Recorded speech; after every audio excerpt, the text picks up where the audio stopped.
Querem saber o que aquele canalha me falou 30 dias antes de me violentar e me abandonar na sarjeta quando descobriu sobre a gravidez? Coloque esta aliança no seu dedo. A partir de hoje, você pertence a mim. Recordo como se não houvesse passado um único dia daquele julho de 1961, com ele me oferecendo um anelzinho vagabundo desses que mancham a pele, jurando amor infinito. Mas quando minha barriga começou a mostrar sinais, aquele amor desapareceu mais veloz que orvalho sob sol escaldante. Esta criança não é minha. Quem sabe com quantos homens você se envolveu, ele proclamou diante de toda sua família. E lá estava eu, de joelhos, implorando por misericórdia. Rodolfo, juro que é seu filho. Jamais estive com outro homem. Mas de nada valeu minha súplica. O segurança me arrastou pelos braços para fora daquela mansão luxuosa. A partir desse momento, minha existência virou um verdadeiro purgatório. A cidade inteira fechou suas portas para mim. Perdi absolutamente tudo, inclusive meu bebê. Mas observem-me agora. A proprietária da tecelagem Albuquerque, sentada na mesma cadeira que outrora pertenceu a ele, observando sair algemado enquanto eu assinava os documentos de aquisição da empresa. Meu nome é Eunice Amaral, carrego 82 anos nas costas, mas minha mente continua afiada, podem acreditar. Nasci e cresci em Americana, interior de São Paulo, conhecida pela indústria têxtil. Aqui, o barulho dos teares era nossa canção de ninar. Cresci observando os fios se entrelaçando, criando tecidos, assim como a vida entretece nossas histórias, mesmo quando o desenho parece incompreensível. Atualmente sou conhecida como Dona Nice, a empresária, proprietária da maior tecelagem da região. Porém, já fui a Eunicezinha, filha de operário, a empregada doméstica da mansão dos Albuquerque, a moça desonrada que engravidou do filho do patrão, a coitada que quase faleceu num parto solitário num quartinho insalubre em São Paulo. É uma narrativa extensa, repleta de sofrimento, mas também de imensa resistência. E você que está me escutando agora, compartilhe comigo seu nome e de qual cantinho deste Brasil está acompanhando esta história que guardei no coração por tantas décadas. Deixe-me saber nos comentários abaixo. Tenho curiosidade em descobrir até onde minha voz de velha tecelã está alcançando. Quem sabe não existe até alguém de Americana que conheceu a família Albuquerque e jamais imaginaria que eu, a simples e discreta Eunícia, seria responsável pela ruína deles. Ainda recordo aquele dia como se tivesse acontecido ontem. Rodolfo, já cinquentão, com a barriga protuberante e os cabelos rareando, sentado na cabeceira da mesa de reuniões, confiante como um rei em seu território.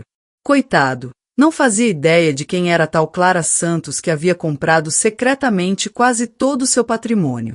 Quando me levantei e declarei, na realidade, meu nome é Eunice Amaral, observei o sangue esvair-se de seu rosto. Parecia ter visto um fantasma. Não me reconhece, Rodolfo? Sou aquela que você jurou amar eternamente quando eu tinha apenas 17 anos.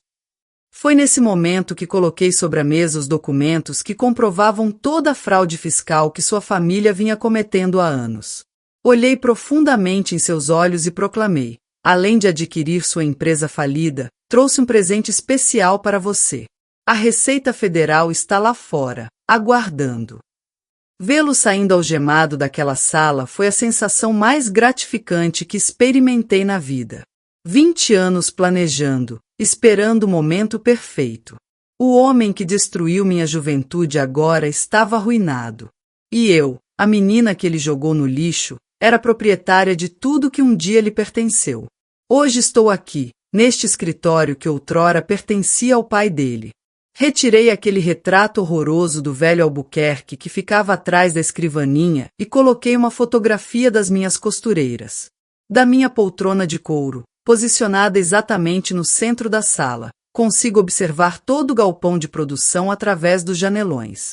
Aprecio o barulho dos teares, o movimento das mulheres entre as mesas de corte. Existe um ritmo que me tranquiliza. É o som da vida seguindo seu curso, apesar de tudo. Guardo na gaveta da minha mesa, trancada a chave, os recortes de jornal daquele dia. Empresário tradicional de Americana preso por fraude, anuncia a manchete. Ao lado, uma fotografia dele saindo da delegacia, cabeça baixa, algemado. Preservo isso não por crueldade. É para nunca esquecer o quanto a vida pode dar voltas, o quanto podemos cair e depois nos reerguer. E também para lembrar que a justiça existe, mesmo que demore. Às vezes, nós mesmos precisamos dar um empurrãozinho para que ela aconteça. Esta cicatriz aqui na parte inferior da minha barriga, passo a mão suavemente sobre o abdômen, foi do parto. Um corte mal feito, sem anestesia, num quarto de despejo em São Paulo. Quase perdi a vida naquele dia, sangrando sozinha num colchão imundo, sem ninguém para me socorrer. O bebê, um menininho, mal conseguiu respirar direito neste mundo.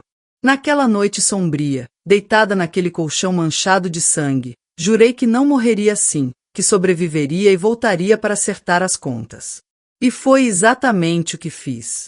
Americana sempre foi uma cidade de pessoas trabalhadoras. Fundada por norte-americanos que vieram após a Guerra Civil nos Estados Unidos, tornou-se o coração da indústria têxtil brasileira. A vida aqui girava, e ainda gira, em torno dos teares. O apito da fábrica marcava o tempo de todos, 5 da manhã, meio-dia, 8 da noite. E os Albuquerque eram como realeza por aqui, donos de praticamente tudo, da tecelagem, do banco, do armazém. Até o prefeito devia favores a eles. E quem era eu? Apenas a filha órfã de um operário, a simples empregadinha da mansão. Pelo menos era assim que eles me enxergavam. Muitas pessoas aqui na cidade ainda desconhecem a história completa. Algumas acreditam que sou uma forasteira que adquiriu a tecelagem quando estava à beira da falência. Outras sabem que trabalhei lá como operária, mas imaginam que foi apenas esforço e sorte que me permitiram chegar onde cheguei. Ninguém sabe das noites que passei em claro, planejando cada movimento, estudando cada operação da empresa, buscando cada vulnerabilidade nas contas deles. Ninguém sabe que usei outro nome por anos, construindo meu próprio negócio longe daqui, apenas aguardando o momento ideal para retornar e acertar as contas. Olhando agora para o passado, para a jovem que eu era, com a barriga de 7 meses, chorando na porta da mansão dos Albuquerque debaixo de chuva, é difícil acreditar no que consegui realizar. Mas a vida é assim, não é mesmo? Nunca descobrimos nossa verdadeira força até que não nos reste alternativa a não sermos fortes. E eu fui, meu Deus, como fui! Quando entrei naquela sala de reuniões depois de 20 anos, com meu terninho azul marinho confeccionado por mim mesma, os cabelos já começando a branquear, estava mais serena que água de lago. Por dentro, meu coração quase saltava pela boca, mas externamente, era uma pedra de gelo. Todos aqueles homens me encarando, pensando, o que esta mulher está fazendo aqui? Nenhum deles me reconheceu. Para os ricos, pobres são todos iguais, entende? Não prestam atenção na gente, não memorizam nossos rostos. Para eles, eu era apenas mais uma empregada entre tantas que passaram por aquela casa. Mas eu recordava cada detalhe. Preparei-me a vida inteira para aquele momento. Estudei contabilidade, administração, tudo o que precisava dominar. Conheci a empresa por completo, cada fornecedor, cada cliente, cada ponto fraco. Havia comprado ações gradualmente, silenciosamente, utilizando empresas de fachada. Ninguém suspeitou. Eles já enfrentavam dificuldades financeiras havia tempo, vendendo tudo que podiam para manter a empresa funcionando. Mal sabiam que eram minhas empresas que estavam adquirindo. Mas não foi apenas a empresa que destruí. Quebrei o orgulho dele. Rodolfo sempre foi vaidoso desde jovem. Apreciava sentir-se poderoso, superior. E o que pode ser mais humilhante para um homem assim do que ser destruído pela mulher que ele humilhou? Do que ver todo o império que a família construiu ao longo de gerações acabar nas mãos de alguém que ele considerava insignificante? Ele perdeu absolutamente tudo num único dia: a empresa, a liberdade, o respeito. Saiu daquela sala cabisbaixo, arruinado, exatamente como eu saí daquela mansão tantos anos atrás. Você deve estar pensando, nossa, que mulher vingativa. E talvez eu seja mesmo. Mas você sabe o que é sentir seu filho morrer dentro de você e não poder fazer absolutamente nada? Sabe o que é ouvir uma cidade inteira te chamando de vagabunda, de oferecida? De não conseguir emprego em lugar algum porque os Albuquerque espalharam que você era mulher fácil? De quase morrer sozinha num quarto imundo sem ninguém para segurar sua mão? Não foi apenas por vingança que fiz o que fiz. Foi por justiça, por mim e pelo meu filho que não teve chance de viver. Esta empresa aqui, que agora carrega meu sobrenome, oferece emprego para mais de 200 famílias atualmente. Muitas das minhas funcionárias são mães solteiras, mulheres que não tiveram a oportunidade que eu tive de recomeçar. Temos creche aqui dentro para que nenhuma delas precise abandonar seus filhos ou deixá-los aos cuidados de estranhos. Oferecemos cursos de costura, de design, de administração. Quem deseja crescer, tem chance. Isso não apaga o que fizeram comigo, mas transforma aquela dor em algo que vale a pena. Mas esta história é longa demais para contar tudo de uma vez. É uma colcha de retalhos com muito pano para cortar ainda. Acompanhe-me nesta viagem ao passado, que vou mostrar como uma menina sem nada se transformou na mulher que derrubou um império, e como, pedaço por pedaço, costurei minha própria vingança. Música. Esperem um pouco. Antes de ir direto para o desfecho, preciso começar esta história lá do início da minha vida, senão vocês não compreenderão como uma simples menina de americana acabou destruindo um império. A vida não vira de cabeça para baixo da noite para o dia, sabem? É como um tecido. Vai se formando fio por fio, trama por trama, até se transformar numa peça completa. Nasci em 1943, filha de Antônio e Josefina Amaral. Meu pai era tecelão na fábrica Albuquerque, daqueles que conheciam cada tir como a palma da própria mão. Era capaz de identificar qualquer problema apenas ouvindo o som da máquina. O tir conversa conosco, ele sempre dizia, basta saber escutar. Mamãe trabalhava na seção de acabamento, dando os retoques finais nas peças. Seus dedos eram finos e ágeis, cheios de pequenas marcas de agulha. À noite, ainda costurava em casa para ganhar um dinheiro extra. Nossa casa era pequena, um chalezinho simples no bairro Operário, construído de tijolos à vista e telhas de barro. Tinha apenas 3 cômodos, a cozinha, a sala que se transformava no quarto dos meus pais à noite, e um quartinho nos fundos que era meu. Não tinha muito luxo, mas era limpa e organizada. Mamãe fazia questão de manter tudo em ordem. Casa limpa revela o caráter de quem nela habita, ela repetia enquanto passava cera no chão de cimento queimado todo sábado. A vida era simples, mas havia uma certa doçura naquela simplicidade. Papai retornava da fábrica no final do dia, sempre com um pedacinho de tecido colorido escondido no bolso para mim. Era proibido levar retalhos da fábrica, mas ele dizia que aquilo iria para o lixo mesmo. Com esses pedacinhos de pano, fui aprendendo a costurar. Primeiro, fazendo roupinhas para as bonecas de pano que mamãe confeccionava para mim, depois remendando minhas próprias roupas. Desde pequena, me encantava com os tecidos, a textura, as cores, o modo como caíam, como podiam se transformar em tantas coisas diferentes. Quando tinha cerca de 10 anos, comecei a desenhar modelos de roupa num caderninho velho que papai trouxe da fábrica. Não era nada extraordinário, apenas rabiscos infantis. Mas mamãe dizia que eu tinha talento para a coisa. Quem sabe um dia você não se torna uma costureira de primeira linha, hein, minha filha? A vida na cidade dos teares seguia no ritmo do apito da fábrica. 5 da manhã, o primeiro toque, hora de despertar. Meio-dia, o segundo, hora do almoço. 8 da noite, o terceiro, fim do expediente. A cidade inteira vivia no compasso daquele apito. As crianças iam para a escola, as mulheres faziam feira, os homens retornavam para casa, tudo marcado por aquele som estridente que ecoava por toda a Americana. Os Albuquerque eram os donos daquele apito, daquela fábrica, e parecia que da cidade inteira também.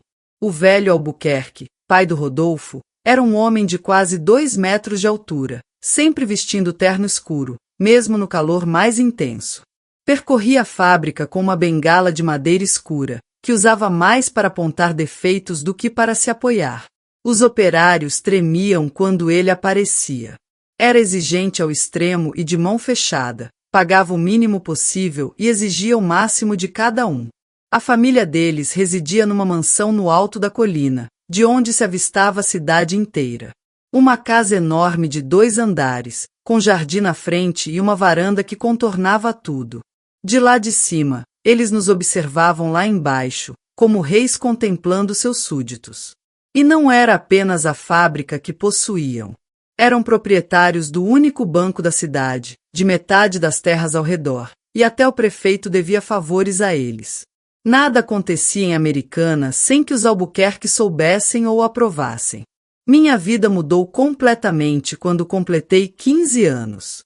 Era uma terça-feira comum. Eu estava na escola quando a diretora veio me chamar. Pelo jeito como ela me olhou, com aquela expressão de compaixão, já senti um calafrio na espinha. Eunice, aconteceu um acidente na fábrica. Saí correndo sem nem apanhar meus cadernos. Quando cheguei lá, havia uma multidão na porta. Ambulância, polícia. Uma caldeira havia explodido na seção de tingimento. 5 operários morreram instantaneamente. Papai e mamãe estavam entre eles. Todos sabiam que aquela caldeira apresentava problemas. Papai mesmo tinha comentado em casa que o equipamento necessitava de manutenção urgente, mas o velho Albuquerque sempre postergava, alegando que era dispendioso, que poderia esperar mais um pouco. No final, a economia dele custou 5 vidas. A empresa ofereceu uma indenização miserável, mal deu para o funeral. Fiquei sozinha no mundo aos 15 anos, sem pai, sem mãe, apenas com aquela casinha simples e um monte de contas para pagar. Os vizinhos tentaram ajudar no início. Dona Cida, que morava ao lado, trazia uma panela de sopa ocasionalmente. Seu Mário, que trabalhava com papai, consertou o telhado que estava com goteiras. Mas cada um tinha sua própria vida, seus próprios problemas. Logo, fiquei verdadeiramente sozinha. Vendi quase tudo que possuía em casa para comprar comida. Quando percebi que não conseguiria mais me sustentar, procurei emprego. Mas quem ofereceria trabalho para uma menina de 15 anos? Acabei esperando completar 16 e menti que já tinha 18 quando me candidatei à vaga de faxineira na mansão dos Albuquerque. Ironicamente, foi o mesmo acidente que matou meus pais que acabou me proporcionando aquele emprego. Dona Berenice, esposa do velho Albuquerque, necessitava de uma nova empregada porque a anterior havia perdido o marido na explosão e retornou para a casa da mãe em outra cidade. Quando me apresentei, ela mal olhou para meu rosto, apenas perguntou se eu sabia limpar, cozinhar e passar roupa. Respondi afirmativamente para as 3 coisas, mesmo só sabendo fazer 2 delas direito. Precisava tanto daquele emprego que aprenderia o que fosse necessário. Foi assim que comecei a trabalhar na mansão da família que, indiretamente, havia matado meus pais. Engoli o choro e o ódio porque precisava comer e manter um teto sobre minha cabeça. Chegava cedinho e saía apenas depois do jantar. Limpava cada canto daquela casa enorme, encerava os pisos, tirava o pó dos móveis antigos, polia a prataria. Dona Berenice era extremamente exigente. Passava o dedo nos móveis para verificar se havia poeira. Examinava a contraluz para ver se as taças estavam bem lavadas. Nunca estava satisfeita com nada. Era um trabalho árduo, mas pelo menos eu recebia um salário no final do mês. Conseguia manter minha casinha, pagar as contas, comprar comida. Não sobrava quase nada, mas pelo menos não passava fome. E foi ali, esfregando o chão daquela mansão, que conheci Rodolfo Albuquerque. Ele havia retornado recentemente de São Paulo, onde estava estudando administração. Era o primogênito, o herdeiro que assumiria os negócios da família. Um rapaz de 24 anos, alto como o pai, mas sem aquela severidade. Tinha cabelos castanho claros, olhos azuis, herança dos avós italianos, e uma maneira suave, educada de falar. Diferente do restante da família, ele me olhava nos olhos quando conversava comigo, me chamava pelo nome. Lembro como se fosse hoje do nosso primeiro encontro significativo. Foi durante uma festa que os Albuquerque ofereceram para celebrar o aniversário do patriarca. A mansão estava repleta de pessoas importantes da cidade. O prefeito, o delegado, proprietários de outras fábricas, todos vestindo roupas finas e joias reluzentes. Eu estava na cozinha, ajudando a servir os petiscos, quando ouvi um barulho de vidro quebrando na sala. Corri para ver o que acontecerá e encontrei Rodolfo tentando limpar uma taça que havia derrubado, sem que ninguém percebesse. Deixe que eu limpo, falei, abaixando-me para recolher os cacos. Ele sorriu meio constrangido. Obrigado, Eunice. Sou desastrado nisso, né? Será nosso segredo. E piscou maliciosamente. Depois desse dia, ele começou a me procurar pela casa. Sempre com pretextos. Queria água, precisava que alguém costurasse um botão da camisa, estava procurando um livro na biblioteca. Aos poucos, começamos a conversar. Ele me questionava sobre minha vida, sobre meus pais, sobre o que eu gostava de fazer. Ninguém jamais havia demonstrado tanto interesse por mim. Um dia, ele me viu desenhando no meu caderninho durante meu horário de almoço. Eu estava sentada num cantinho do jardim, sob uma árvore, rabiscando o modelo de vestido que havia imaginado. Ele aproximou-se silenciosamente, olhou por cima do meu ombro. Foi você quem desenhou isso? Perguntou, parecendo genuinamente impressionado. Fechei o caderno imediatamente, morrendo de vergonha. É apenas uma bobagem. Não é bobagem, não. Você tem talento, Eunice. Depois desse dia, ele me presenteou com um caderninho novo, vermelho, de capa dura. Para seus desenhos, disse. Um dia você ainda será uma grande estilista. Foi assim que tudo começou. Primeiro os elogios, depois os pequenos presentes, o caderno, um vidro de perfume barato, um lenço de seda. Logo vieram os encontros escondidos pelos cantos da casa, os beijos roubados quando ninguém estava olhando, as conversas no jardim depois que todos iam dormir. Ele me dizia coisas bonitas, falava que eu era especial, diferente das outras garotas que conhecia. E eu, ingênua, acreditava em tudo. Quando eu assumir a fábrica, prometia, vou levar você comigo. Você poderá estudar, aprender tudo sobre moda, criar sua própria linha de roupas. Meu coração acelerava só de imaginar. Depois de tanto sofrimento, tanta perda, parecia que a vida finalmente estava me dando uma chance. O filho do homem mais poderoso da cidade havia se apaixonado por mim, a simples faxineira. Era como um conto de fadas, daquelas histórias que mamãe me contava antes de dormir. Nas minhas horas de folga, me escondia no quartinho dos fundos da mansão, onde guardavam as ferramentas de jardinagem, e desenhava no meu caderninho vermelho. Vestidos elegantes, blusas trabalhadas, saias rodadas. Tudo o que via nas revistas que Dona Berenice descartava após ler. Imaginava como seria criar aquelas roupas de verdade, com tecidos finos, não com os retalhos que papai trazia da fábrica.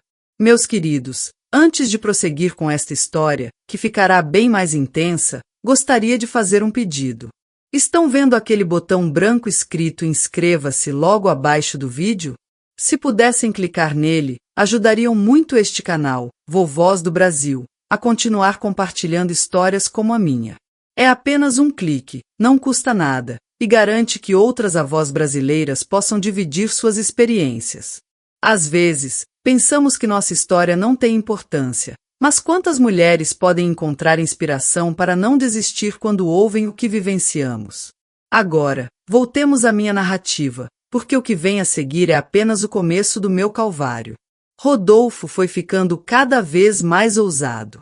Trazia-me retalhos de tecidos finos da fábrica, seda, cetim, materiais que eu jamais havia tocado na vida. Para você fazer seus modelos, dizia. Uma vez, trouxe até uma revista de moda francesa, dessas sofisticadas que apenas pessoas ricas adquiriam. Passei a noite inteira folheando, maravilhada com aqueles desenhos, aquelas roupas que pareciam pertencer a outro universo. Aos poucos, ele foi quebrando minhas barreiras. No início, era apenas um beijo, mas logo suas mãos começaram a explorar meu corpo. Eu resistia, dizia que não podia, que não era correto. Ele insistia, dizia que me amava, que ficaríamos juntos para sempre. Não precisa ter medo, sussurrava em meu ouvido. Cuidarei de você, Eunice, sempre. Lembro-me de um dia, estava quase anoitecendo. Ele me conduziu para o pequeno jardim atrás da casa, onde quase ninguém ia. Havia um banquinho de pedra lá, escondido atrás das moitas.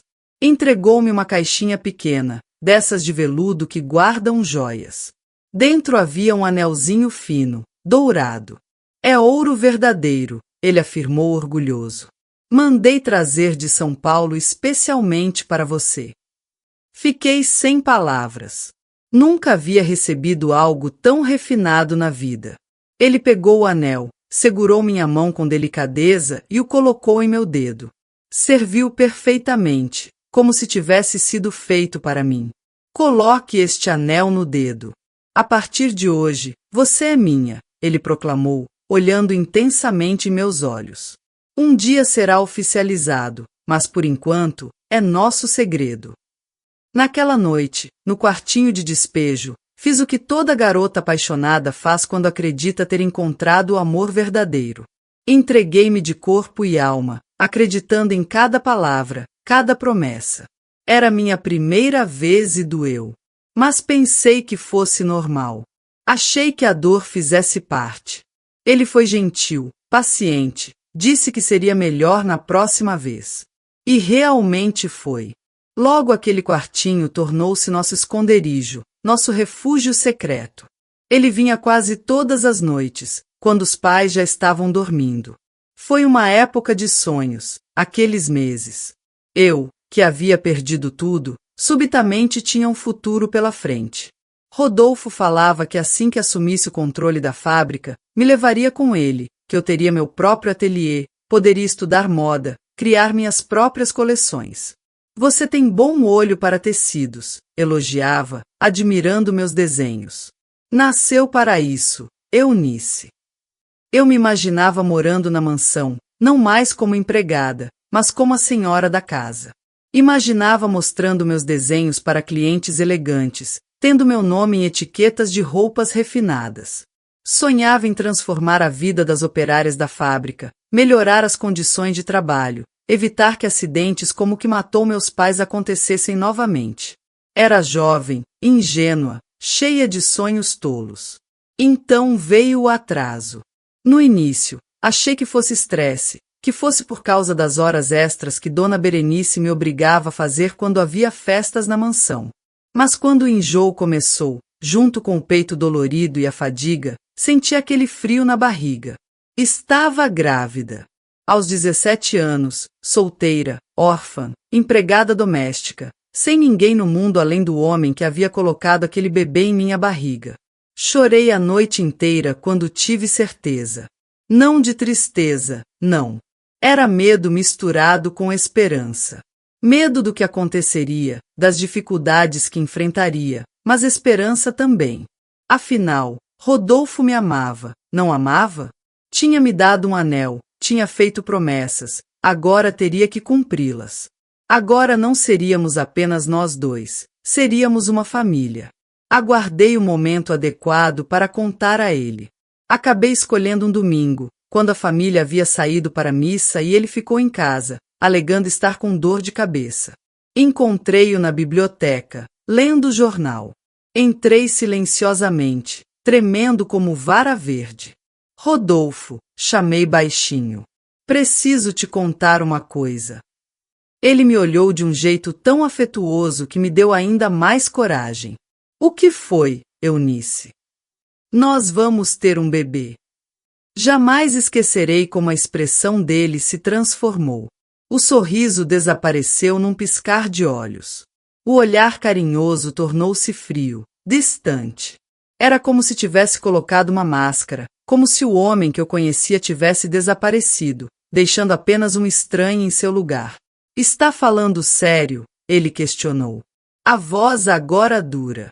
Sim, respondi, a mão instintivamente indo para a barriga ainda lisa. Vamos ser uma família agora? Foi então que ele riu. Uma risada seca, fria, que me cortou como uma navalha. Família? Você realmente acreditou que eu me casaria com você, Eunice? A empregadinha, a filha do operário morto? Ele se levantou, jogando o jornal de lado. Como posso ter certeza que esse filho é meu? Você limpa a casa inteira. Qualquer um pode ter te possuído. As palavras dele foram como bofetadas. Não conseguia acreditar no que estava ouvindo. Não era possível que fosse o mesmo homem que me fazia juras de amor eterno apenas alguns dias atrás. Mas você me deu um anel, balbuciei, mostrando o anelzinho dourado no dedo. Disse que cuidaria de mim sempre. Ele agarrou minha mão com violência, arrancou o anel do meu dedo. Isto não é nem ouro de verdade, é bijuteria barata que comprei na feira. E arremessou o anel pela janela aberta, para o jardim. Você é ingênua demais, Eunice. Acha mesmo que o filho dos Albuquerque se casaria com a faxineira? Meu pai me mataria. Comecei a chorar, implorando para que ele reconsiderasse, para que pensasse no bebê, em nossa criança. Ele apenas balançou a cabeça, como se eu fosse uma criança teimosa que não compreendia algo óbvio. Não se preocupe, disse com uma voz que tentava parecer gentil, mas era apenas condescendente. Vou te dar dinheiro, o suficiente para você ir embora daqui, para bem longe. Dá para fazer um aborto, recomeçar sua vida em outra cidade. Ninguém precisa saber. Saí correndo daquela biblioteca, chorando tanto que mal enxergava por onde ia. Tropecei numa mesinha do corredor, derrubando um vaso caro que se espatifou no chão. O barulho chamou a atenção da cozinheira, que veio verificar o que havia acontecido. Logo, Dona Berenice também apareceu, retornando mais cedo da missa por causa de uma dor de cabeça. O que está acontecendo aqui? Ela indagou, vendo o vaso quebrado e eu chorando desesperadamente. Antes que eu pudesse responder, Rodolfo surgiu na porta da biblioteca. Mãe, ele disse com expressão séria, acho que precisamos conversar sobre a Eunice. E assim iniciou-se meu verdadeiro calvário. Naquela sala da mansão dos Albuquerque, me vi sentada num sofá de couro caríssimo, tremendo de medo e humilhação, enquanto a família inteira me encarava. O velho Albuquerque, Dona Berenice e Rodolfo. 3 pares de olhos me julgando como se eu fosse uma criminosa. O velho caminhava de um lado para outro, batendo a bengala no chão com força, o rosto vermelho de fúria. Dona Berenice chorava num canto, como se eu tivesse cometido o pior dos pecados. E Rodolfo, aquele que me jurava amor eterno até poucos dias atrás, estava sentado com as pernas cruzadas, olhando para o teto, como se nada daquilo tivesse relação com ele. Então é isso, o velho bradou, parando à minha frente. Engravida do meu filho e vem pedir o quê? Casamento? Dinheiro? Eu não vim pedir nada, Sr. Albuquerque, falei baixinho, as mãos agarradas na barra da saia. Só achei que o Rodolfo precisava saber. É o pai da criança. A bengala bateu com força na mesinha de centro, me fazendo pular de susto. Não ouse repetir essa mentira. Meu filho não é pai de bastardo nenhum, muito menos de uma qualquer como você. Olhei para Rodolfo, implorando com os olhos. Ele tinha que dizer algo, tinha que confirmar que estávamos juntos há meses, que me prometeu casamento, que era o único homem na minha vida. Mas ele apenas deu de ombros. Pai, já disse, ela é empregada, limpa a casa inteira. Qualquer um pode ter engravidado ela. Não tenho nada a ver com isso. Cada palavra dele era uma punhalada no peito.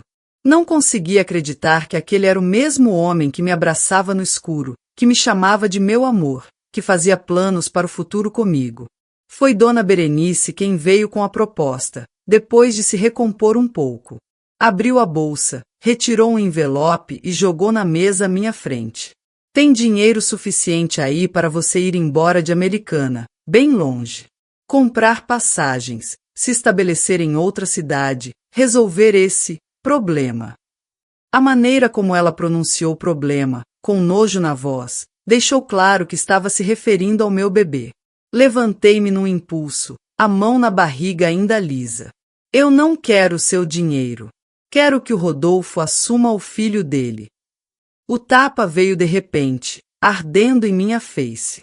Foi Dona Berenice quem me agrediu, com força suficiente para fazer meu rosto virar para o lado. Sua oferecida. Acha mesmo que o herdeiro dos Albuquerque vai se casar com uma faxineira, com uma aproveitadora? Pegue esse dinheiro e desapareça da nossa vida, ou será muito pior para você.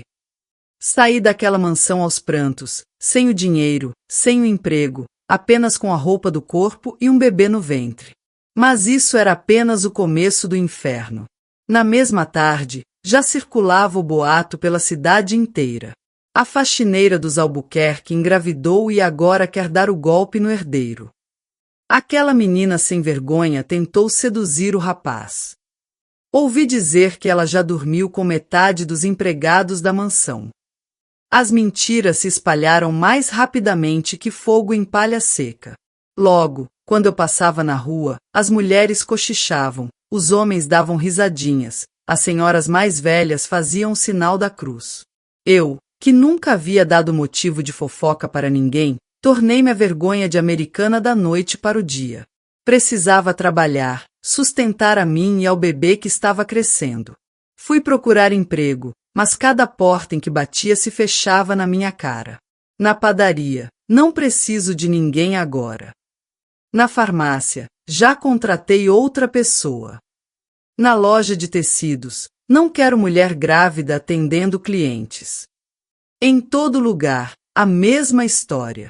Descobri que o velho Albuquerque havia espalhado que me demitira por roubo, que eu não era confiável. Ninguém arriscaria contratar a ladra, a vagabunda, a aproveitadora. As semanas foram passando, e a barriga começou a crescer. O dinheiro que eu havia economizado foi acabando. Comecei a vender as poucas coisas que possuía em casa. Primeiro os objetos pequenos, o relógio que era do papai, os brincos que mamãe usava em ocasiões especiais, a toalha de mesa bordada do enxoval dela. Depois os móveis, a mesinha da sala, as cadeiras, até a cama. No final, dormia num colchão no chão e comia uma vez por dia para economizar. Com 5 meses de gestação, comecei a sentir dores fortes. Tinha lido num livrinho antigo que dores assim podiam ser perigosas para o bebê. Fui até a casa do Dr. Mendes, o único médico da cidade. Esperei horas na sala de espera, vendo atender outras pessoas. Quando finalmente chegou minha vez, ele me olhou de cima a baixo, com expressão de quem havia cheirado algo podre. O que quer aqui, menina? Expliquei sobre a dor, a gravidez, o medo de perder o bebê. Ele nem me examinou. Levantou-se, abriu a porta e apontou para a saída. Não atendo mulheres da sua laia. Se está com problemas, procure as curandeiras da beira do rio. Elas cuidam de mulheres como você. Mas, doutor, estou pagando a consulta. Juntei o dinheiro com tanto sacrifício, contando moeda por moeda. Nem que me pagasse em ouro. Os Albuquerque são meus amigos de longa data. Não vou dar razão para uma mentirosa que quer dar golpe neles. Saí dali humilhada, com as dores ainda latejando e as lágrimas escorrendo incessantemente. Não tinha para onde ir, a quem recorrer. Lembrei-me da igreja. O padre João era um homem bom, pelo menos eu achava. Tinha realizado o funeral dos meus pais. Sempre falava de caridade e perdão nos sermões. Talvez ele pudesse ajudar, falar com algum médico de outra cidade, ou pelo menos me dar algum conselho. A igreja estava vazia quando entrei. Apenas o padre, organizando o altar para a missa do dia seguinte. Ele sorriu quando me viu, mas o sorriso desapareceu ao notar minha barriga já aparente. Mesmo assim, me ouviu em silêncio enquanto eu relatava minha situação, sem entrar em detalhes sobre quem era o pai. Quando terminei, esperando pelo menos uma palavra de consolo, ele suspirou profundamente e balançou a cabeça. Minha filha, você cometeu um pecado grave. A fornicação é condenada por Deus. Agora está sofrendo as consequências dos seus atos. Mas, padre, não tenho para onde ir. Ninguém quer me dar trabalho. Não tenho o que comer. Estou passando mal. Deveria ter pensado nisso antes de se deitar com um homem fora do sacramento do matrimônio e agora querer atribuir a paternidade a um rapaz de boa família. Isso é calúnia, outro pecado grave. Mas é verdade, padre. O Rodolfo é o pai. Ele me prometeu casamento, me deu até um anel. O padre ergueu a mão, interrompendo-me. Os Albuquerque são os maiores benfeitores desta paróquia. Conheço Rodolfo desde criança, um rapaz de boa índole, temente a Deus. Não vou permitir que manche a reputação dele com essas mentiras. Ele apontou para a porta. Vá embora e só retorne quando estiver verdadeiramente arrependida, pronta para confessar seus pecados e pedir perdão a Deus e aos Albuquerque. Mais uma porta fechada na minha cara. Parecia que a cidade inteira havia virado as costas para mim. Voltei para casa mais desesperada do que nunca. As dores haviam piorado, e agora eu mal conseguia andar. Arrastei-me até o colchão no chão e desabei, chorando até não ter mais lágrimas. Foi quando ouvi batidas fortes na porta. Eunice Amaral, abra essa porta. Era o senhorio, vindo cobrar o aluguel atrasado. Já fazia 2 meses que eu não pagava. Tentei me levantar, mas as dores eram tantas que caí de volta no colchão. Ele continuava batendo, gritando ameaças. Se não pagar até amanhã, vou chamar a polícia. Vou jogar seus trastes na rua. Naquela noite, tomei a decisão mais difícil da minha vida. Não podia permanecer em Americana, não havia como. Era perseguida, humilhada, rejeitada em todos os lugares. O bebê e eu morreríamos de fome ou de doença se continuássemos ali. Precisava partir, ir para longe, recomeçar em outro lugar. De madrugada, reuni o pouco que me restava numa trouxa de roupas. Meu caderninho vermelho de desenhos, 2 mudas de roupa, uma foto dos meus pais, um cordãozinho de ouro fininho que era da mamãe. Coloquei tudo dentro de um saco de pano e saí pela porta dos fundos, mancando por causa das dores. Na beira da estrada principal, música, aguardei. Sabia que todo dia, bem cedo, passava um caminhão que transportava tecidos da tecelagem Albuquerque para São Paulo. O motorista, seu José, tinha sido amigo do meu pai. Talvez ele tivesse compaixão de mim. Quando o caminhão apareceu na curva, acenei desesperadamente. Ele freou, assustado, e desceu da cabine. Menina, está louca? Poderia ter te atropelado. Seu José, pelo amor de Deus, me leve para São Paulo. Não aguento mais ficar aqui. Estão me tratando como se eu fosse uma criminosa. Ele olhou para minha barriga, depois para os lados, nervoso. Não posso, Eunice. Os Albuquerque me demitiriam na hora se soubessem. Não precisa me levar na cabine. Deixe-me ir escondida, entre os fardos de tecido. Ninguém saberá. É questão de vida ou morte, seu José. Depois de muito implorar, ele concordou. Ajudou-me a subir na carroceria, entre os grandes fardos de tecido que seriam enviados para as fábricas de roupas da capital. Escondi-me ali, sentindo o cheiro familiar do algodão, ouvindo o motor roncar enquanto nos afastávamos de Americana. Fechei os olhos e chorei de tristeza por estar deixando a cidade onde nasci, e de alívio por estar escapando daquele inferno. A viagem foi longa e dolorosa. Cada solavanco do caminhão nas estradas de terra fazia meu corpo doer mais. As dores na barriga iam e vinham, cada vez mais fortes. Em alguns momentos, achei que não aguentaria, que desmaiaria ali mesmo, entre os tecidos. Mas pensava no meu bebê, na vida que eu construiria para nós dois, longe daquela cidade cruel, e encontrava forças para resistir. Quando finalmente chegamos a São Paulo, Já estava anoitecendo. Seu José estacionou o caminhão numa rua movimentada do Brás, o bairro das tecelagens e confecções.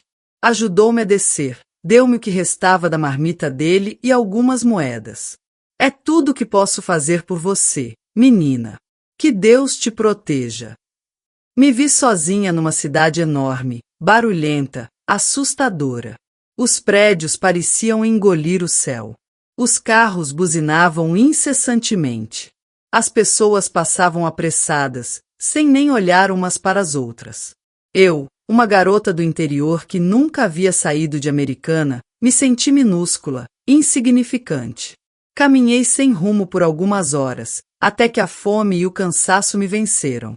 Parei diante de uma pensão simples, com uma plaquinha na porta: aluga-se quartos. Entrei, tremendo de frio e de medo. A dona da pensão, uma senhora corpulenta, de cabelo tingido de vermelho, me examinou dos pés à cabeça. Quanto tempo vai ficar? Não sei. Acabei de chegar na cidade. Preciso encontrar trabalho. Tem dinheiro para pagar adiantado? Mostrei as poucas moedas que seu José havia me dado. Ela balançou a cabeça. Isso não dá nem para uma noite. Comecei a chorar, sem conseguir me conter. As dores haviam retornado, mais intensas que nunca, e eu estava com tanta fome que meu estômago doía. A mulher me olhou com um pouco mais de compaixão. Olha, tem um quartinho nos fundos, um depósito na verdade. Não é grande coisa, mas tem um colchão velho. Pode ficar lá por alguns dias, em troca de ajudar na limpeza e na cozinha. Quando melhorar dessa barriga, conversamos novamente. Foi assim que me tornei ajudante na pensão Primavera, um lugar simples no Brás, frequentado principalmente por costureiras e operários das fábricas da região. Trabalhava o dia inteiro, limpando os quartos, lavando roupas, ajudando a cozinheira a preparar as refeições para os hóspedes. Em troca, tinha aquele quartinho apertado, que era mais um depósito que um quarto de verdade, e as sobras de comida. Dona Olga, a proprietária da pensão, não era má pessoa. Rígida, exigente, mas não cruel. Permitia-me descansar quando as dores ficavam muito intensas. Às vezes, até me preparava um chá de erva doce para aliviar, mas deixava claro que, assim que o bebê nascesse, eu teria que dar conta do serviço direito ou procurar outro lugar. Os meses foram passando, e a barriga crescendo. As dores iam e vinham, cada vez mais frequentes. Eu sabia que não era normal, que precisava de um médico, mas não tinha dinheiro nem documentos. Tinha chegado a São Paulo apenas com a roupa do corpo e um nome manchado lá em Americana. Foi numa noite de chuva forte que tudo música aconteceu. Estava sozinha no quartinho dos fundos, a pensão silenciosa porque Dona Olga havia saído para visitar a irmã doente no interior. A chuva golpeava com força o telhado de zinco, produzindo um barulho ensurdecedor. De repente, senti uma dor tão intensa que achei que seria partida ao meio. A cama ficou molhada, minha bolsa havia rompido. O parto começou ali, sozinha, sem qualquer auxílio. A dor era tanta que eu mordia o travesseiro para não gritar e acordar os hóspedes. Parecia que estava sendo dilacerada por dentro. Tentei lembrar do que mamãe falava sobre os partos que presenciou, que era necessário fazer força, que precisava respirar profundamente, mas logo percebi que havia algo errado. Muito sangue, muito mais do que deveria haver. Passei horas naquela agonia, entre a consciência e a inconsciência. O bebê não vinha, e eu já estava fraca demais de tanto sangrar. Em algum momento, bati na parede fina, tentando chamar alguém, qualquer pessoa, para me ajudar. Mas a chuva era forte demais, ninguém ouviu. Não sei quanto tempo durou. Só sei que, em determinado momento, tive um último acesso de força e empurrei com tudo que tinha. E ele nasceu, um menininho pequeno, frágil, arroxeado. Peguei-o nos braços, tentei limpá-lo, tentei fazê-lo chorar, respirar. Bati nas costinhas, soprei no rostinho, fiz tudo o que lembrava ter ouvido. Mas ele não se moveu, não chorou. Tinha chegado a este mundo já sem vida, ou morreu nos minutos em que eu lutava para trazê-lo à vida. Abracei aquele corpinho minúsculo contra o peito, chorando tudo o que era possível chorar. Meu filho, meu bebê, meu pedacinho de gente que nem teve chance de viver. O sangue continuava fluindo, encharcando o colchão velho. Eu já estava extremamente fraca, a visão escurecendo, o corpo gelado. Sabia que estava morrendo também, ali naquele quartinho dos fundos de uma pensão em São Paulo, sem ninguém para segurar minha mão, para dizer que tudo ficaria bem. Em algum momento, perdi a consciência. A última coisa que lembro foi de abraçar meu bebê, jurando que um dia, se sobrevivesse, retornaria americana para fazer justiça. Não sei quanto tempo permaneci assim, entre a vida e a morte. Quando abri os olhos novamente, uma luz fraca entrava pela janelinha. A chuva havia cessado. Senti um pano úmido em minha testa e uma mão pequena, enrugada, segurando a minha. Virei o rosto com esforço e vi uma senhora japonesa, de cabelos brancos presos num coque, olhando-me com expressão preocupada. Não se mexa, ela disse, com sotaque carregado. Perdeu muito sangue. Tentei falar, perguntar pelo meu bebê, mas minha voz não saía. Ela pareceu compreender mesmo assim. Balançou a cabeça lentamente, com tristeza. Menino não sobreviveu. Muito pequeno, muito fraco. Ela apontou para um cantinho do quarto, onde havia uma caixinha de madeira. Preparei ele. Quando você melhorar, fazemos enterro digno. As lágrimas correram pelo meu rosto. Não tinha mais forças nem para soluçar. A senhora pegou um pano limpo, enxugou meu rosto com cuidado. Me chamo Sumiço. Moro no quarto ao lado. Ouvi você batendo na parede de noite. Vim ver o que era. Encontrei quase morta. Aos poucos, enquanto recuperava um pouco das forças, Dona Sumiço me contou o que havia acontecido. Ela era inquilina da pensão há anos, uma viúva que trabalhava como costureira numa fábrica de roupas japonesa. Quando me encontrou naquela madrugada, eu já havia perdido tanto sangue que estava quase morta. Meu bebê já havia falecido há algumas horas. Ela utilizou o conhecimento de ervas medicinais que trouxe do Japão para estancar o sangramento, limpar as feridas, evitar infecção. Permaneceu ao meu lado a noite toda, trocando os panos ensopados, me dando chá de ervas quando conseguia engolir. Se chegasse 10 minutos mais tarde, você morria também, ela afirmou, séria. Nos dias seguintes, fiquei entre a vida e a morte. A febre ia e vinha, eu delirava, chamando pelo meu bebê, pelos meus pais, até pelo Rodolfo. Dona Sumiço não saía do meu lado, administrando remédios de ervas, fazendo compressas, obrigando-me a tomar caldo quando conseguia ficar acordada.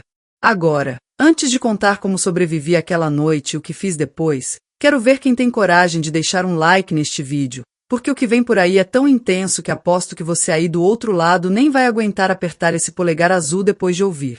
Só quem tem estômago forte mesmo vai conseguir curtir esta história depois do que vou revelar agora. Estou observando para ver quem é corajoso o suficiente. Depois de quase 2 semanas de febre alta e delírio, finalmente comecei a melhorar. Estava fraca como um passarinho caído do ninho, magra a ponto de ser possível contar minhas costelas, mas estava viva, contrariando todas as expectativas. Foi quando Dona Sumiço me ajudou a levantar pela primeira vez, para trocar o colchão ensanguentado. Ali, olhando para o lençol manchado de sangue do parto, manchado da vida do meu filho que nem chegou a respirar direito, algo dentro de mim se transformou. Não era mais aquela menina ingênua de americana. Essa tinha morrido junto com meu bebê. No lugar dela, nasceu uma mulher determinada, com um único objetivo na vida: sobreviver, fortalecer-se, um dia, retornar para fazer justiça. Peguei um pedaço daquele lençol manchado e guardei. Não por sentimentalismo mórbido, mas para nunca esquecer, para me lembrar todos os dias do que havia acontecido, do que eu havia perdido, de quem era o responsável. Vou voltar um dia, murmurei, contemplando o pedaço de pano em minha mão. Vou voltar para a Americana e fazê-lo pagar por tudo isso.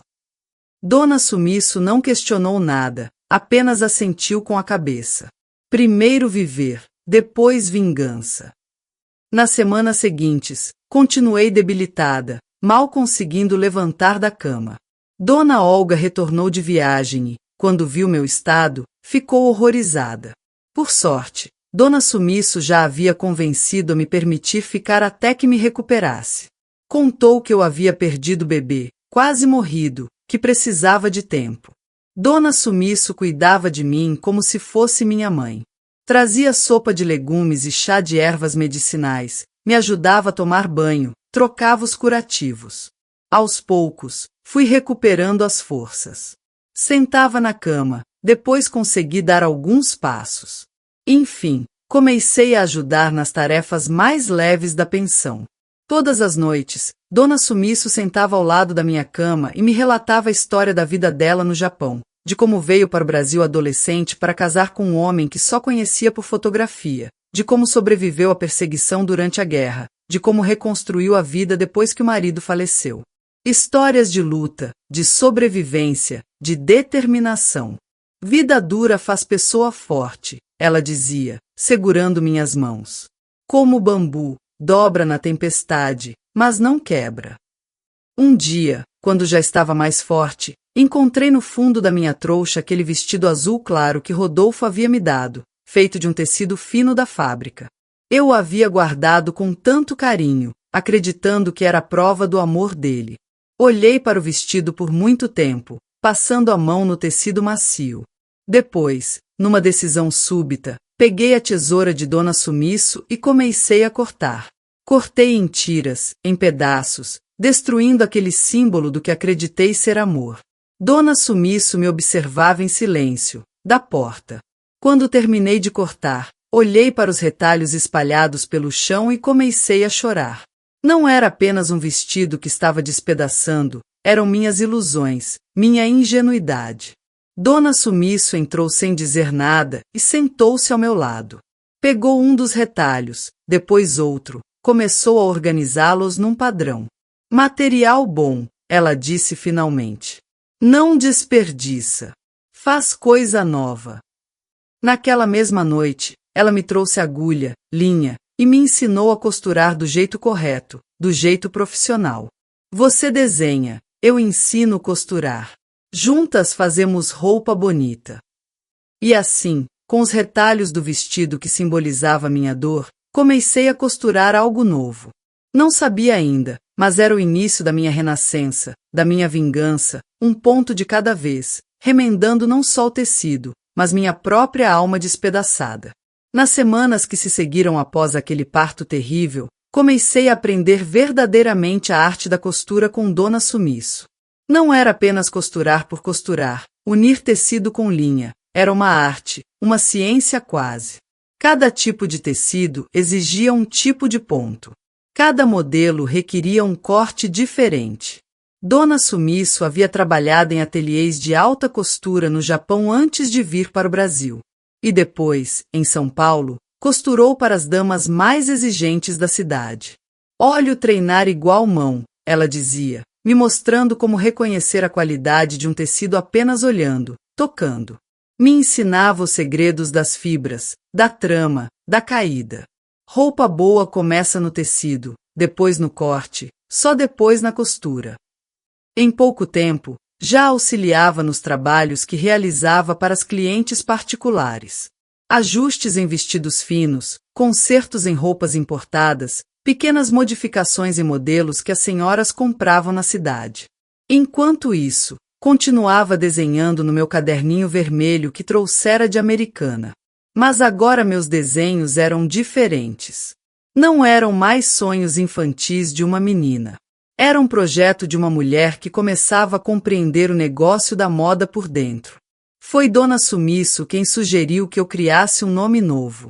Cidade grande, vida nova, nome novo, ela disse uma noite, enquanto costurávamos juntas. Nome é poder. Escolhe um forte. Reflete muito e escolhi Clara Santos. Clara pelo contraste com a escuridão que havia vivido, e Santos porque queria que minha vingança viesse como uma bênção dos céus. Providenciei documentos novos. Não era difícil naquela época. Bastava conhecer as pessoas certas e pagar uma pequena quantia. Assim nasceu Clara Santos, enquanto Eunice Amaral ficava adormecida, aguardando o momento certo para despertar. Com um novo nome, consegui emprego numa fábrica de roupas no Brás. Trabalho árduo, pagando uma miséria, mas era um começo. Fui colocada na linha de costura, operando máquinas industriais.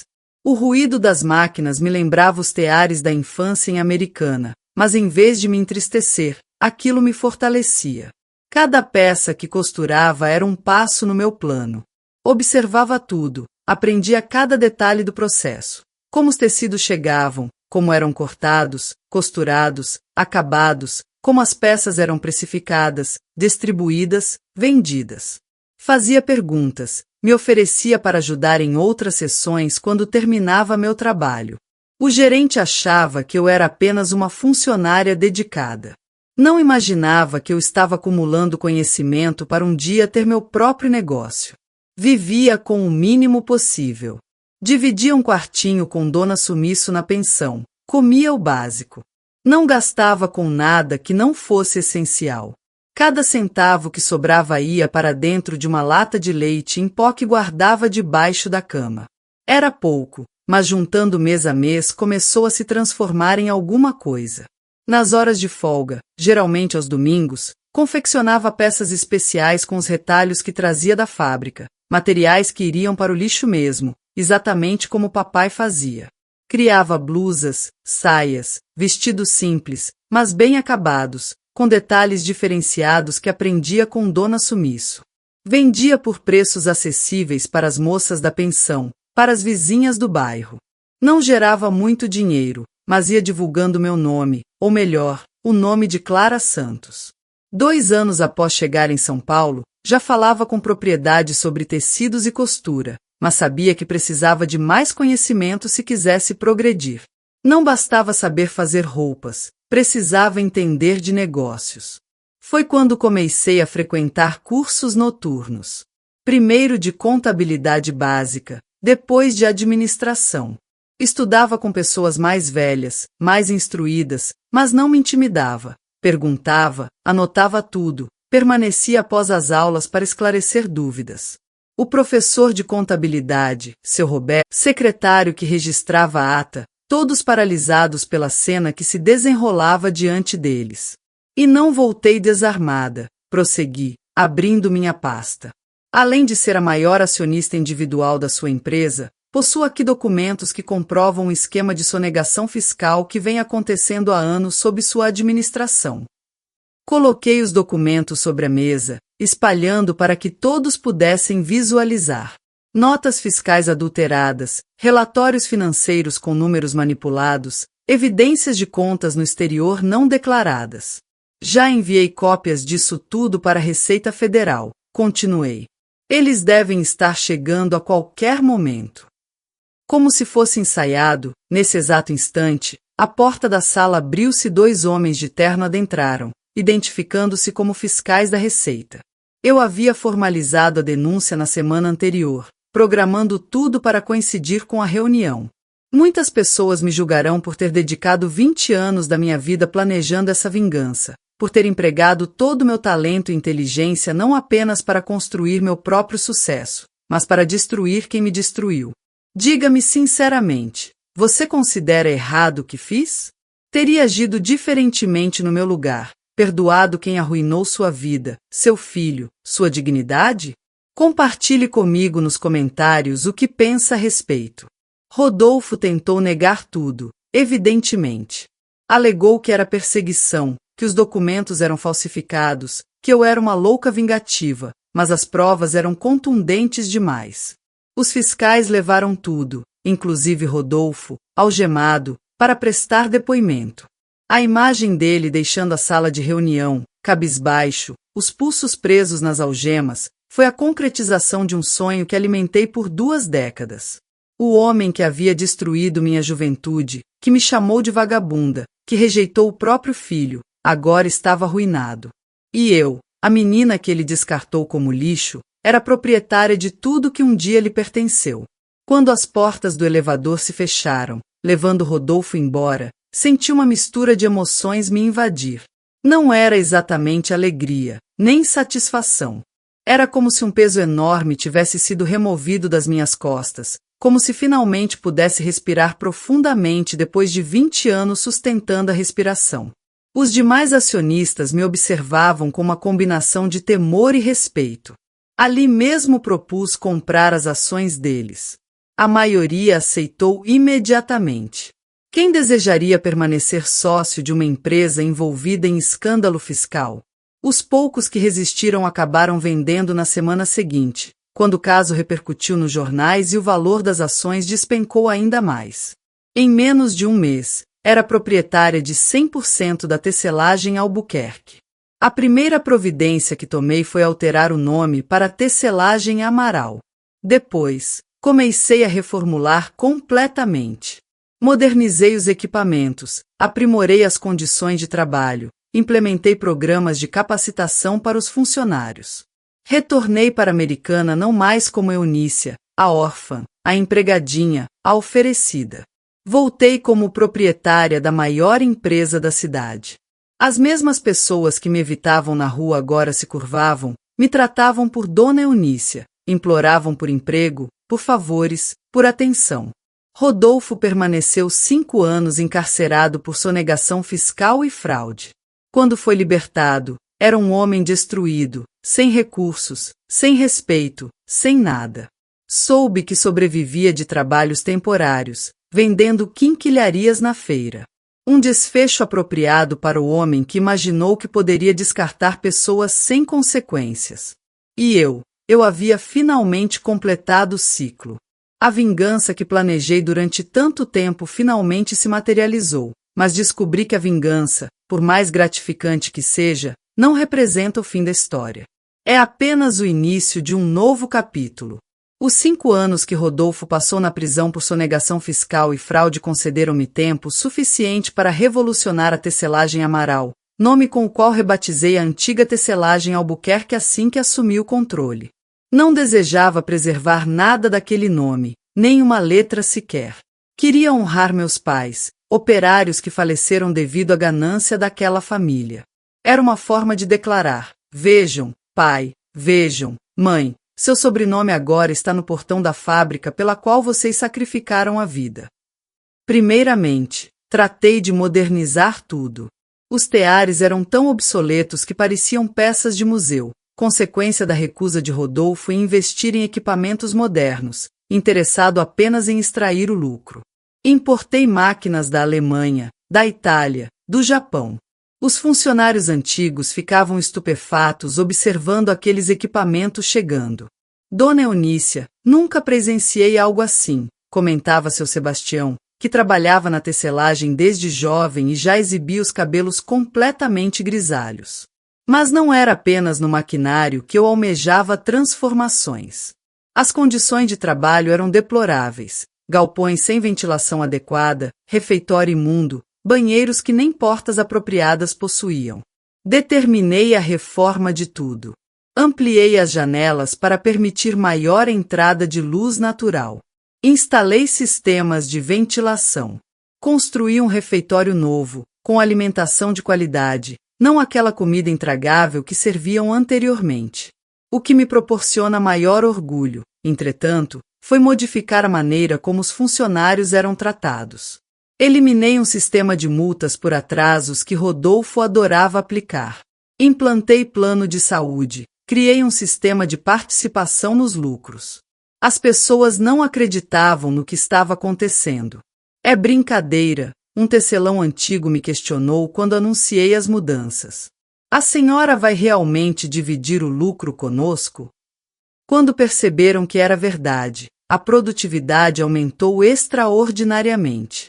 Naturalmente que aumentaria. Pessoas satisfeitas trabalham melhor, não é mesmo? Mas enquanto construía esse novo presente, havia uma ferida do passado que necessitava cicatrizar.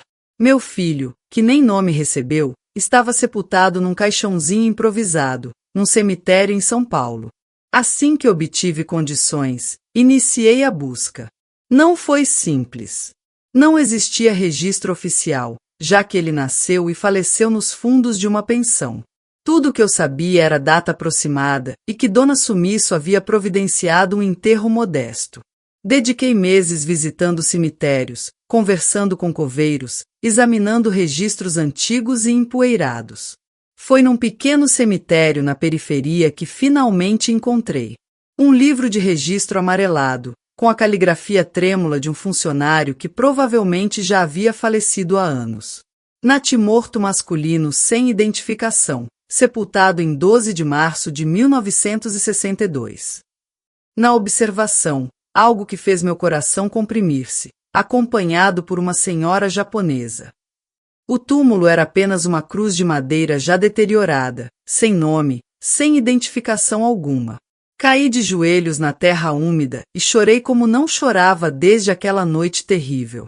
Chorei pelo meu filho que não teve oportunidade de viver, pela minha juventude roubada, por todos os anos de solidão e luta, mas também chorei de alívio por finalmente poder proporcionar a ele um lugar digno, um nome, uma identidade.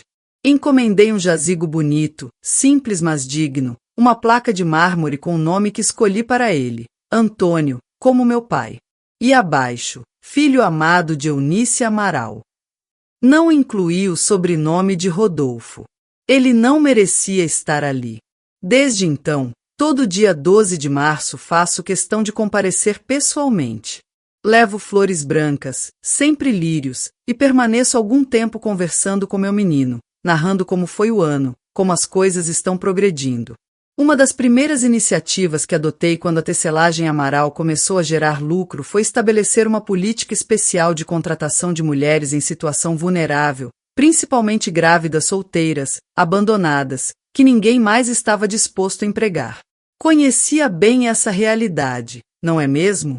Tinha vivenciado pessoalmente. Essas mulheres eram admitidas diretamente, sem excessiva burocracia. Proporcionava treinamento, oportunidade de ascensão na empresa, tudo que eu não tive. Mas, Dona Eunícia, mulheres grávidas causarão transtornos, necessitarão de licença, faltarão quando o bebê adoecer, os gerentes protestavam inicialmente. Eu respondia invariavelmente o mesmo, e daí? Nós nos adaptamos. Ninguém escolhe enfrentar dificuldades. Nós escolhemos se estenderemos a mão ou viraremos as costas. Para solucionar o problema das mães que não tinham com quem deixar os filhos, criei a primeira creche dentro de uma fábrica no Brasil, num espaço colorido, alegre, com professores qualificados, não improvisados. As mães podiam amamentar durante o intervalo, podiam observar os filhos quando conseguiam uma pausa no trabalho. Foi dispendioso? Sim, mas compensou mais que qualquer outro investimento que já realizei. Contemplar aquelas crianças crescendo saudáveis, felizes, seguras, algo que meu filho jamais teve oportunidade de experimentar, me proporcionava a sensação de estar reparando uma pequena parcela do mundo. Dona Sumiço, aquela japonesinha que salvou minha vida naquela noite terrível, tornou-se minha mãe de coração. Trouxe-a para morar comigo assim que pude. Já estava idosa quando me socorreu. Imagine tantos anos depois. Mas, teimosa como era, recusava-se a permanecer inativa. Mãos paradas ficam doentes, afirmava, sempre costurando alguma coisa, sempre ensinando alguém. Montei para ela um pequeno ateliê na minha residência, onde ela transmitia seus conhecimentos para as mulheres que eu contratava. Era como uma escola de alta costura, mas sem formalidades, sem arrogância. Ela possuía um método peculiar de ensinar, rigoroso mas afetuoso. Faça corretamente ou não faça, era seu lema, mas jamais humilhava, jamais menosprezava ninguém. Cuidei dela até o último instante. Já estava com quase 90 anos, mas lúcida como sempre. Na véspera de partir, chamou-me para perto da cama, segurou minha mão com aqueles dedinhos enrugados e disse: Eunice, vingança boa, mas perdão melhor. Não compreendi plenamente naquele momento, só posteriormente assimilei o que ela pretendia comunicar. Aproximadamente 2 anos após a prisão de Rodolfo, descobri por acaso que Dona Berenice, mãe dele, estava enfrentando dificuldades financeiras. A família inteira desmoronou com o escândalo. Os bens foram bloqueados, a casa leiloada para quitar dívidas, a reputação destruída. A senhora idosa que um dia me encarou com tanto desdém agora residia num quartinho nos fundos da casa de uma conhecida, sobrevivendo de favores. Não vou mentir. Meu primeiro pensamento foi de contentamento. Bem feito. Agora ela sabe o que significa não ter onde se abrigar. Mas algo me incomodava nessa reflexão. Não correspondia à pessoa que eu aspirava a ser. A Eunice havia sido ferida, humilhada, quase aniquilada, mas a mulher que eu me tornará precisava ser superior a isso. Então, providenciei um meio de fazer chegar mensalmente uma ajuda financeira para ela. Não era substancial, mas suficiente para viver com um mínimo de dignidade. Realizei isso através de um escritório de advocacia, como se fosse uma pensão antiga que o marido dela havia deixado e só recentemente havia sido identificada. Ela jamais soube que o auxílio provinha de mim. Melhor assim. O tempo foi transcorrendo, a empresa prosperando, a vida seguindo seu curso. Diferentemente de muitas mulheres da minha geração, nunca contraí matrimônio. Os homens que surgiram na minha vida ou ambicionavam meu patrimônio, ou pretendiam me controlar, ou não compreendiam a relevância do meu trabalho. Preferi permanecer solteira. Não que me faltasse companhia. Acabei adotando, não oficialmente, mas no coração, várias jovens que cruzaram meu caminho. Meninas desamparadas, sem família, que vinham trabalhar na fábrica com aquele mesmo olhar perdido que eu exibia quando cheguei a São Paulo. Oferecia oportunidades, orientava, abria portas. Diversas acabaram morando na minha casa temporariamente, até encontrarem seu próprio rumo. Transformaram-se em minhas filhas do coração. Mariana, por exemplo, chegou com 16 anos, fugindo de um padrasto abusador. Hoje é gerente de produção da fábrica, graduada em engenharia têxtil. Joana veio grávida de 7 meses, expulsa de casa pelos pais. O filho dela, Paulinho, me chama de vovó. Cleide, Solange, Luísa, cada uma com sua trajetória, cada uma descobrindo seu caminho. Quando me chamam de mãe, mesmo que informalmente, sinto que de alguma maneira o ciclo se completou. Não pude criar meu filho, mas auxiliei tantas mães a criarem os seus. Um dia, aproximadamente 15 anos após a queda dos Albuquerque, estava numa pequena feira de artesanato em Americana. Apreciava ir lá incógnita, sem o peso do nome, sem a responsabilidade de ser a dona Eunícia da fábrica. Usava um chapeuzinho discreto, óculos escuros, roupas sem ostentação. Ninguém me reconhecia assim, e eu podia observar a vida cotidiana da cidade. Foi quando o avistei. Rodolfo estava numa banquinha modesta, vendendo quinquilharias, isqueiros, carteiras, objetos do gênero. Estava envelhecido prematuramente, a pele marcada pelo sol, os cabelos completamente brancos, as mãos com manchas de idade. Nada restava daquele rapaz atraente e arrogante que me seduziu tantos anos atrás. Fiquei paralisada momentaneamente, o coração acelerado. Tantas coisas que havia imaginado dizer se um dia o encontrasse novamente. Tantas maldições que havia armazenado. Mas contemplando aquele homem destroçado, decadente, percebi que não havia necessidade de pronunciar nada. A vida já havia comunicado tudo. Aproximei-me da banquinha, fingi interesse numa carteira de couro sintético. Ele mal olhou para mim, apenas resmungou o preço. Não me reconheceu. Como o reconheceria?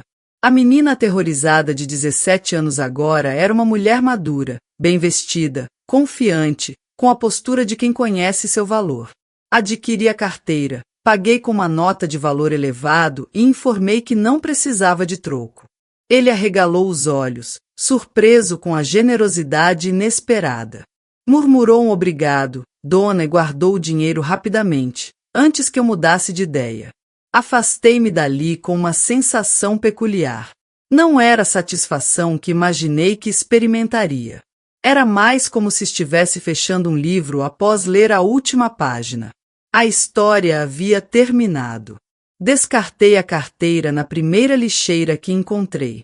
Não desejava nada que tivesse origem nele, mas conservei a sensação. Eu havia sobrevivido, havia reconstruído minha vida, havia realizado algo significativo. Ele não. Com o passar dos anos, fui compreendendo que a verdadeira vingança não tinha sido arruinar Rodolfo. Isso foi apenas consequência. A verdadeira vingança foi não permitir que ele destruísse minha vida, não consentir que o ódio me consumisse, não me transformar em alguém amarga e devastada como ele. A autêntica vingança foi utilizar toda aquela dor como combustível para construir algo positivo, não apenas para mim, mas para tantas outras mulheres que vivenciaram experiências semelhantes à minha. Não foi vingança, foi justiça. E mais que isso, foi reconstrução. Reconstruí minha existência fragmento por fragmento, como quem costura um vestido a partir de retalhos. Converti tragédia em triunfo, sofrimento em fortaleza, desespero em determinação. Creio que é isso que Dona Sumiço pretendia expressar com aquele último conselho dela. A vingança me proporcionou contentamento temporário, mas o que realmente me curou foi aprender a perdoar, não necessariamente Rodolfo, mas a vida, o destino e, principalmente, a mim mesma por ter sido tão ingênua. A melhor vingança é o sucesso, dizem por aí. Mas vou além. A melhor vingança é transformar dor em beleza, é pegar o tecido rasgado da sua vida e, em vez de descartá-lo, criar algo útil, algo bonito, algo que beneficie os outros. Foi o que fiz. Peguei aquele vestido manchado de sangue, aquele lençol que testemunhou a pior noite da minha vida, e transformei em retalhos. Com os retalhos, confeccionei uma colcha. A colcha originou uma história. A história gerou inspiração. A inspiração provocou mudança. Hoje, olhando para o passado, para a menina aterrorizada que fui, para a mulher determinada que me tornei, para o trajeto sinuoso que a vida me obrigou a percorrer, experimento algo que jamais imaginei que sentiria: paz. Não que tenha esquecido que suportei ou que não sinta mais a dor, é que a dor já não me domina mais. Converteu-se em cicatriz, não ferida aberta. Muitas pessoas me questionam se me arrependo do caminho que elegi, se não teria sido mais simples simplesmente seguir adiante, esquecer o passado, perdoar e pronto. Talvez fosse mais fácil, sim, mas não seria eu. Não seria honrar tudo que vivenciei, tudo que perdi, tudo que batalhei para conquistar. E há algo que aprendi costurando. Às vezes é necessário desfazer um ponto mal executado para poder prosseguir o trabalho. Não adianta continuar com um erro na base. Toda a peça ficará comprometida. Foi isso que fiz. Retornei. Desfiz o ponto incorreto, que era a impunidade de Rodolfo, e só então pude avançar, construindo algo sólido, algo que perdurará além de mim. A tecelagem Amaral hoje proporciona emprego para mais de 500 famílias. Possui creche, refeitório, plano de saúde, participação nos lucros. Está distante da perfeição, mas é um ambiente onde as pessoas são tratadas com dignidade, onde o trabalho é valorizado, onde cada um tem possibilidade de evoluir. É uma pequena porção de mundo melhor dentro desse mundo tantas vezes cruel. Nunca mais engravidei após aquela noite terrível. Os médicos informaram que o parto complicado, sem assistência, havia deixado sequelas que me impediriam de ter outro filho. Foi mais uma coisa que Rodolfo e a família Albuquerque me tiraram. Mas, de algum modo, acabei formando uma família mesmo assim. Não da maneira convencional, não da forma que sonhei quando menina, mas uma família de coração, feita de retalhos, como as colchas que aprendi a costurar. E talvez seja essa lição mais importante que assimilei nesses quase 82 anos de existência. Não escolhemos o tecido que a vida nos oferece, mas escolhemos o que fazer com ele. Podemos deixá-lo guardado numa gaveta, ressentidos com a má qualidade. Podemos descartá-lo, desistindo. Ou podemos pegar esse tecido, por mais rústico e imperfeito que seja, e transformá-lo na melhor peça possível. Foi o que fiz com minha vida. Peguei os retalhos que restaram depois que tentaram me destruir e costurei, com paciência e determinação, uma nova narrativa. Uma história de superação, de transformação, de justiça. Uma história que espero possa inspirar outras mulheres que estejam atravessando seu próprio inferno particular, que saibam que é possível sobreviver, é possível reconstruir, é possível converter dor em força, tragédia em triunfo. Eu sou Eunice Amaral, a menina que um dia foi descartada como um retalho sem valor. E esta é a história da minha vida. Consegui tecer meu próprio destino, fio por fio, transformando o sofrimento em poder, catástrofe em vitória. Se deseja ouvir mais histórias como a minha, histórias de avós brasileiras que enfrentaram o impossível e sobreviveram para relatar, inscreva-se aqui no canal Vovós do Brasil. Porque a sabedoria não provém dos livros, minha filha, origina-se das cicatrizes que a vida imprime. E nós, idosas que somos, ainda temos muito para compartilhar. Aquele vestido manchado de sangue transformou-se em retalhos. Os retalhos originaram o primeiro vestido que comercializei, e esse vestido foi o início do império que arrebatei deles. Como dizem por aí, quem tece o destino somos nós mesmas.